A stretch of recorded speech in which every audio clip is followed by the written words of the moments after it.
on WNYC. Let's check in with London to see what they're working on. London, good morning.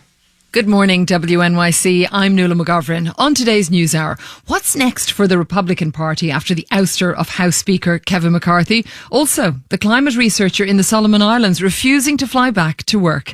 That's BBC NewsHour coming up at 9 on WNYC.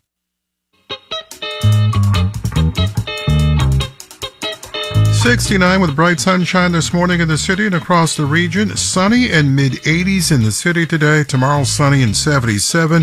Friday, a chance of showers in the morning, and we drop down to 75. And then this weekend, fall-like weather. High temperatures in the 60s with shower chances on Saturday. 8:51 right now, 69 and sunny.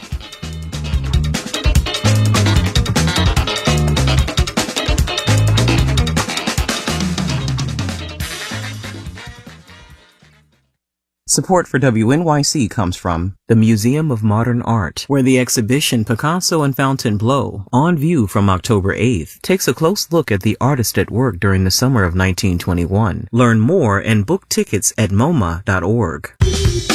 On the next Brian Lehrer Show, we often think about how technology changes the content of our lives, but it also changes us physically. Manoush Zomorodi, who you know is the host of NPR's TED Radio Hour, discusses her new project on our computer's impact on our bodies. Also, what do you spend money on that your immigrant parents never would? And other questions from the co-founders of the group, the Mashup Americans. The Brian Lehrer Show, weekdays at 10 a.m. on WNYC.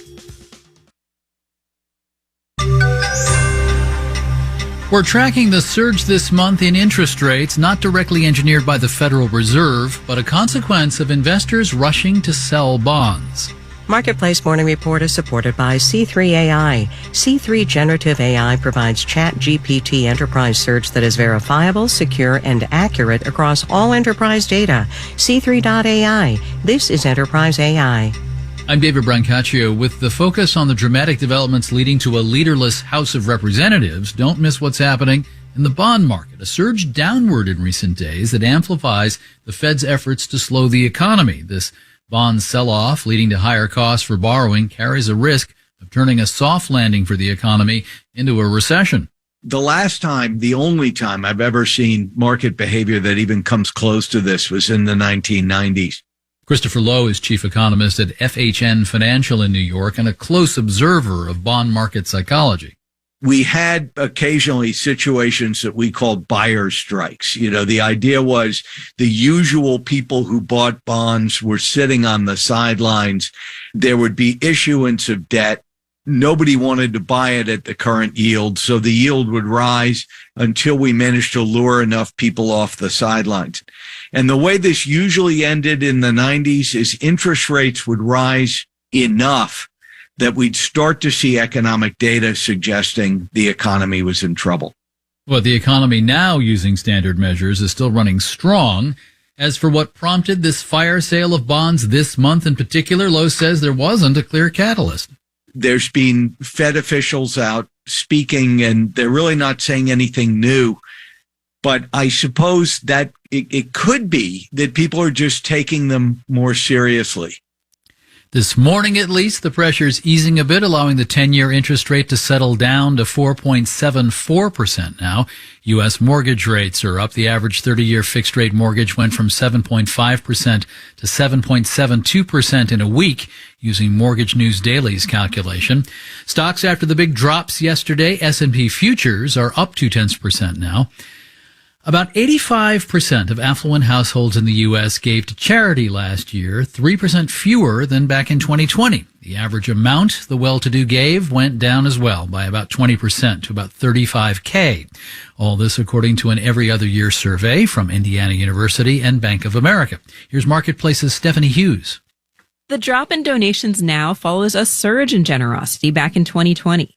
I think the need was very apparent and the opportunities to see how your gift could make a difference. It was very visible. Una Osili is an economist with the School of Philanthropy at Indiana University and lead researcher on this survey. She says now the pandemic has receded from the news and people aren't constantly reminded of the need to donate. Add in high inflation and a volatile stock market, and even affluent households are growing more cautious. especially around charitable giving decisions, which at some level are discretionary. The well-off are still giving more than they did before the pandemic, and about 37% of them volunteer, which is a rebound from 2020. Jen Shang, a philanthropic psychologist with the Institute for Sustainable Philanthropy, says when people start contributing not just money, but also time, networks, brain space, they get more attached to a cause. That way, they become part of the community, so they become part of the we. Shang says when that happens, donors are more likely to think of philanthropy not just as giving, but as receiving, and they're more likely to stay with it. I'm Stephanie Hughes for Marketplace. Disclosure Bank of America, a partner in that charity survey, is a Marketplace underwriter. We're also following the 3-day strike at the big Kaiser Permanente health system, which began this morning. It's described as the biggest health strike in U.S. history. Coverage is in the podcast if you miss it on the air today. Marketplace Morning Report is supported by Amazon Business. From small business to big enterprise and everything in between, Amazon Business helps simplify the supplies buying process. Amazon Business, your partner for smart business buying.